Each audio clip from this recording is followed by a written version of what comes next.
2021, a new year, new hope. Time to reflect, time to adapt, time for action. Despite pushbacks, we persisted. From Euro's euphoria to a transcendent Tokyo, to the Fairytale of New York, this year was for me and you. In unique times, it fell to Manila Times to book Rachel Blackmore's place in the history books, the first female jockey to win the Grand National. Hideki Matsuyama became the first Asian winner of the Masters tournament in front of a limited crowd. Crowds. Fans. They would soon be welcomed back. And how they were missed, but also so easily forgotten. Football, the people's game, faced its greatest crisis in a generation, the European Super League, a betrayal of tradition. We are fans, not customers. It lasted less than a week. Manchester City, the first club to break away, then ran away with the Premier League. Leicester City made history, while Chelsea conquered Europe. Conquering Europe was now the target of Southgate's England. And that was quite a ride. Croatia, Czech Republic, Germany, Ukraine and Denmark all brushed aside.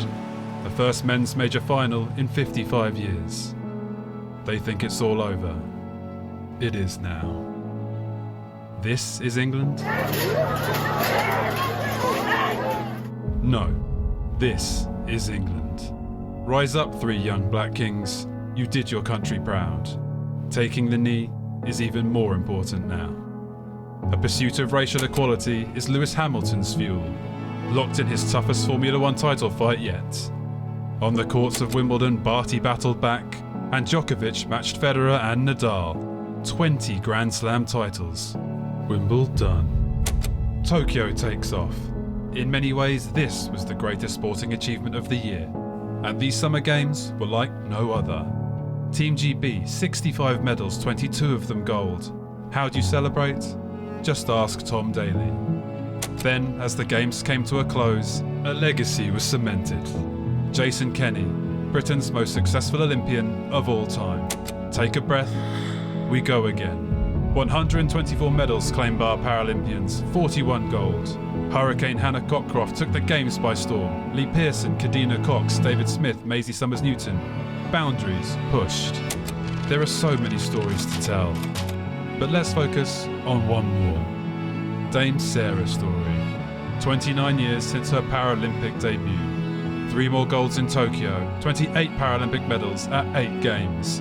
Britain's greatest Paralympian. Meanwhile, in the distance, the faint sound of lions roared as they stretched every sinew to beat the world champion South Africa for the first time since 1997. Another series, another story of nagging regret.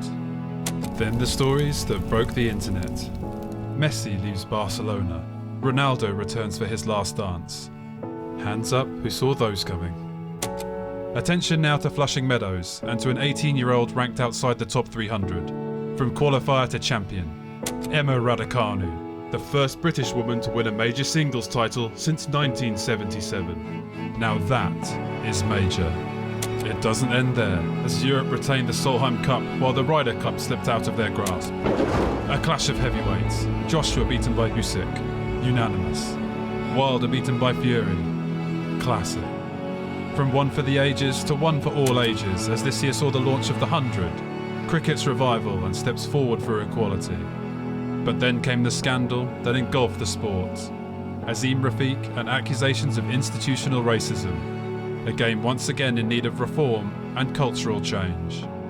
So as we ring in the new year, it's time for new hope. Time to reflect. Time to adapt. Time for action.